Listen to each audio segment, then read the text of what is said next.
Hello friends, मैं नीता भास्कर आप सभी लोगों का अपने यूट्यूब चैनल पर स्वागत करती हूं। और एनवीएस टीजीटी पीजीटी रिक्वायरमेंट्स हैं ये 2022 के लिए। और 2 जुलाई से ऑनलाइन आवेदन शुरू हो चुके हैं।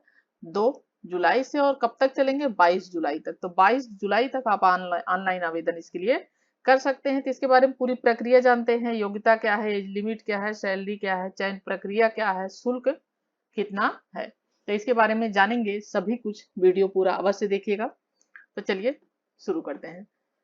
और चैनल से अगर आप अभी तक चैनल को सब्सक्राइब नहीं किया है तो सब्सक्राइब जरूर कर लें, बेल आइकन जरूर प्रेस कर लें, जिससे नई वीडियो की नोटिफिकेशन भी मिलती रहे। और वीडियो पसंद आए तो लाइक शेयर कमेंट अवश्य करें। तो देखिए, एनवीएस टीचर जॉब्स 2022 शिक्षक भर्ती की तैयारी कर रहे उम्मीदवारों के लिए नवोदय विद्यालय समिति में नवोदय विद्यालय में सरकारी नौकरी पाने का बिल्कुल बहुत अच्छा और सुनहरा मौका है। नवोदय विद्यालय समिति एनवीएस ने टीजीटी पीजीटी समेत कई पदों पर 2022 के लिए आवेदन मांगे हैं। जो योग्य उम्मीदवार नवोदय विद्यालय भर्ती 2022 के लिए आवेदन करना चाहते हैं वो एनवीएस के आधिकारिक वेबसाइट है नवोदय .गवर्नमेंट इन के माध्यम से अप्लाई कर सकते हैं। और इस भर्ती में अभियान के माध्यम से विभिन्न पदों पर कुल 1616 कितने पद हैं? 1616 पदों के लिए रिक्वायरमेंट्स है। रिक्तियां भरी जाएगी। और एनबीएस टीजीटी पीजीटी अन्य पदों की भर्ती ऑनलाइन आवेदन 2 जुलाई 2022 से शुरू हो चुके हैं। और योग्य उम्मीदवार 22 जुलाई तक निर्धारित आवेदन प्रारूप में आवेदन कर सकते हैं। भर्ती के लिए जरूरी पात्रता, चयन प्रक्रिया, अन्य डिटेल्स चलिए नीचे देखते हैं। तो खाली पदों का विवरण। प्रिंसिपल के कितने पद हैं? 12 पद हैं। पोस्ट ग्रेजुएट टीचर यानी पीजीटी, इसके लिए मास्टर डिग्री से होनी चाहिए आपके पास, और प्लस आपके पास बीएड भी होना चाहिए। ठीक है, आपके पास बीएड भी इसके लिए होना चाहिए। और इसके लिए कितने हैं? 397 पद हैं। ट्रेंड ग्रेजुएट टीचर यानी टीजीटी के लिए काफी अच्छे पद हैं, 1026 पद है। और शिक्षकों की जो बीबी श्रेणी है उनके लिए 181 पद है। तो कुल खाली पद हैं 1616। शैक्षणिक योग्यता क्या है प्रिंसिपल के लिए? प्रिंसिपल के लिए शैक्षणिक योग्यता जानते हैं, कम से कम 50% अंकों के साथ मास्टर डिग्री, एमए और उसके समकक्ष जो भी आपकी डिग्री हो वो होनी चाहिए 50% के साथ। उसके साथ बीएड भी होना चाहिए या समकक्ष टीचिंग डिग्री जो भी हो वो होनी चाहिए मान्यता प्राप्त। किसी केंद्रीय राज्य सरकार के स्कूल में पे लेवल 12 या प्रिंसिपल या पे लेवल 10 पर 2 साल, वाइस प्रिंसिपल या पे लेवल 8 पर पीजीटी या लेक्चरर के पद पर 8 साल, पीजीटी और टीजीटी पद पर 15 साल काम किया होना चाहिए। तो इतने साल देखिए काम भी किया होना चाहिए इन इन पदों पर। ठीक है, पीजीटी पीजीटी के लिए देखते हैं प्रिंसिपल के लिए, यानी उसके लिए आपके पास जो डिग्री है ये तो होनी ही चाहिए, साथ साथ आपके पास उसका एक्सपीरियंस भी होना चाहिए इसके लिए प्रिंसिपल के लिए। और 12 पद है इसके लिए। ठीक है, पीजीटी के लिए कम से कम 50% अंकों के साथ पोस्ट ग्रेजुएशन डिग्री होनी चाहिए इसमें भी, प्लस आपका बीएड भी होना चाहिए। 4 साल पीजी इंटीग्रेटेड कोर्स कर चुके उम्मीदवारों के लिए बीएड अनिवार्य। जो 4 साल का कोर्स कर चुके हैं उनके लिए ये बीएड अनिवार्य नहीं, या संबंधित विषय में मास्टर डिग्री होनी चाहिए। ठीक है, टीजीटी के लिए संबंधित विषय में कम से कम 50% के अंकों के साथ बीए ऑनर्स या बीएड डिग्री। ठीक है, बीए ऑनर्स किया होना चाहिए और बीएड डिग्री भी होनी चाहिए।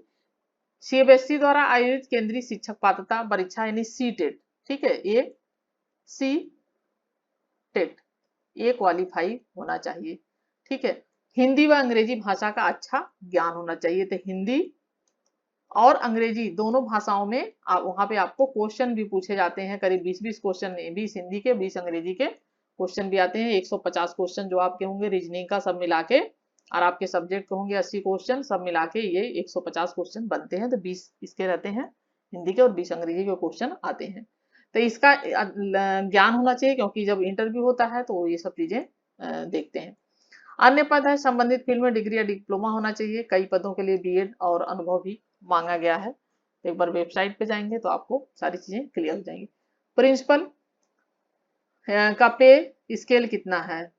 तो मैट्रिक्स लेवल 12 के तहत 78,800 रुपए से लेकर 2,09,200 रुपए तक का वेतन है। ठीक है। पीजीटी पे लेवल 8 के तहत 47,600 रुपए से, ठीक है, 1,51,100 रुपए तक हर माह वेतन मिलेगा। टीजीटी के लिए पे लेवल 7 के तहत 44,900 रुपए से 1,42,400 रुपए तक सैलरी इसके लिए भी मिलेगी आपको। अन्य पद है पे लेवल 7 के तहत 44,900 रुपए से 900 रुपए से लेकर 1,42,400 रुपए तक की सैलरी। ठीक है। तो ये आपने पे स्केल और सैलरी देख ली। अब आयु सीमा इसके लिए क्या है? प्रिंसिपल पद के लिए 50 वर्षीय उम्मीदवार भी आवेदन कर सकते हैं, जो 50 साल के हैं आवेदन कर सकते हैं, प्लस उसके साथ एमए, मास्टर डिग्री और बीएड और बाकी एक्सपीरियंस का आपने देखा, एक्सपीरियंस आदि होना चाहिए।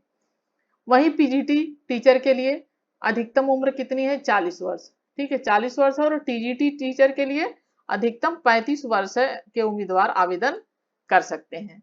पीजीटी के लिए 40 वर्ष आदि यदि आपकी उम्र है तो जो छूट है आरक्षित श्रेणी में जो आते हैं, और महिलाएं भी इसमें 10 साल की उनके लिए छूट है। तो 50 वर्ष से अगर कम उम्र है आपकी और पीजीटी के लिए आवेदन करना चाहते हो तो आप आवेदन कर सकते हैं। उसी हिसाब से सब में छूट होगी, जो भी होगा। ठीक है, आरक्षित श्रेणी के लिए छूट है, बाकी ये एक्चुअल सामान्य श्रेणी के लिए उम्र है। शैक्षणिक योग्यता, आयु सीमा, वेतन आदि की जानकारी। और चयन प्रक्रिया, उम्मीदवारों को कंप्यूटर आधारित टेस्ट देना होगा। ठीक है, कंप्यूटर आधारित टेस्ट होगा, जैसे आजकल नेट वगैरह का सबके करीब वही होता है। तो कंप्यूटर आधारित टेस्ट होगा सीबीटी, और साक्षात्कार उसके बाद अगर आप उसमें क्वालिफाई कर गए और आपका उसमें हो गया तो उसके बाद आपको फिर इंटरव्यू के लिए बुलाया जाएगा, और व्यक्तिगत बातचीत में प्रदर्शन के आधार पर शॉर्टलिस्ट किया जाएगा। तो आपके 2 एग्जाम होंगे, एक आपका रिटर्न होगा, कंप्यूटर आधारित टेस्ट होगा, और दूसरा आपका बाद में उसके बाद उसमें अगर आप क्वालिफाई करते हैं तो साक्षात्कार होगा। आवेदन शुल्क क्या है? प्रिंसिपल के लिए 2,000 रुपए, पीजीटी के पदों के लिए 1,800 रुपए, टीजीटी और जो विविध श्रेणी के शिक्षक हैं उनके लिए 1,500 रुपए। ठीक है, और एक बार शुल्क जमा करने के बाद उसे किसी भी परिस्थिति में वापस नहीं लिया जाएगा। अधिक संबंधित विवरण के लिए आप वेबसाइट देख सकते हैं। लेकिन जो भी ये फीस है, अगर आप आरक्षित श्रेणी में आते हैं, ठीक है, तो आपके लिए फीस 0। ठीक है, कोई भी फीस आपके लिए नहीं लगेगी। SC ST वर्ग, EWS जो भी हैं, तो कोई भी उनके लिए फीस, आरक्षित श्रेणी के जो उम्मीदवार हैं उनके लिए फीस नहीं लगेगी, बिल्कुल 0 है। तो ये फीस है जनरल श्रेणी के लिए। ठीक है, तो आपने ये सारी प्रक्रिया जान ली है, और अच्छी सैलरी है, अच्छी पोस्ट है, और आपको जो नवोदय विद्यालय होते हैं वो वहीं पे जाके रहना होता है, वहीं पे जाके आपको वहाँ पे परमानेंट रह के कार्य करना होता है, और बहुत अच्छी जॉब है और अच्छा सुनहरा मौका है। और एग्जाम में बहुत ऐसा नहीं है कि बहुत मुश्किल क्वेश्चन आते हैं। पेपर भी मैं आपको पीजीटी के पेपर मेरे पास रखे हुए हैं, तो पीजीटी के पेपर भी मैं आपको डाल दूंगी अगर आप कमेंट करेंगे कि पीजीटी के पेपर में, मेरे पास हिस्ट्री का पेपर रखा हुआ है पीजीटी का, नवोदय विद्यालय का, तो आप उसके लिए भी हिस्ट्री का पेपर है, तो उसमें जनरल जो भी 150 क्वेश्चन आएंगे, तो उसमें करीब 80 क्वेश्चन आपके सब्जेक्ट को होंगे, और जो उसके बाद 20-20 क्वेश्चन रीजनिंग मैथ के होते हैं 20 क्वेश्चन, 20 क्वेश्चन आपके होते हैं इंग्लिश के, 20 क्वेश्चन हिंदी के, और 20 जो थोड़ा करंट अफेयर्स आदि इससे मिले जुले होते हैं। ठीक है, जीएस को क्वेश्चन पूछे जाते हैं, और 80 क्वेश्चन करीब आपके आएंगे, तो कुल मिला के इसमें 150 क्वेश्चन होते हैं। ठीक है, और बहुत अच्छे क्वेश्चन होते हैं, और इसमें अगर जॉब लग जाती है तो आपके लिए बहुत ही बेहतरीन मौका है। बाकी टीजीटी और पीजीटी की तो आप तैयारी कर ही रहे हैं, सब्जेक्ट आपका तैयार हो ही रहा है, प्लस थोड़ा सा और टाइम निकाल के और चीजें थोड़ा सा तैयार कर लें तो एक बहुत अच्छा मौका है। अभी देखिए एग्जाम की कोई डेट नहीं आई है, एग्जाम की डेट बाद में घोषित होगी, तो एग्जाम की अभी कोई इसके लिए डेट नहीं आई है अभी फिलहाल। जैसे एग्जाम की डेट आती है तो मैं आप लोगों को जरूर कंफर्म करूंगी वीडियो अपलोडिंग के द्वारा। ठीक है, तो इसके लिए जो लोग एलिजिबल हैं वो आवेदन बिल्कुल कर दें, अप्लाई कर दें। और इंग्लिश भी बहुत हाई लेवल की नहीं आती है, ठीक आती है, आप कर सकते हैं। ठीक है, तो इसी के साथ नेक्स्ट वीडियो मिलते हैं। लाइक जरूर करें और चैनल पे नए हैं तो सब्सक्राइब कर लें। Thank you for watching video.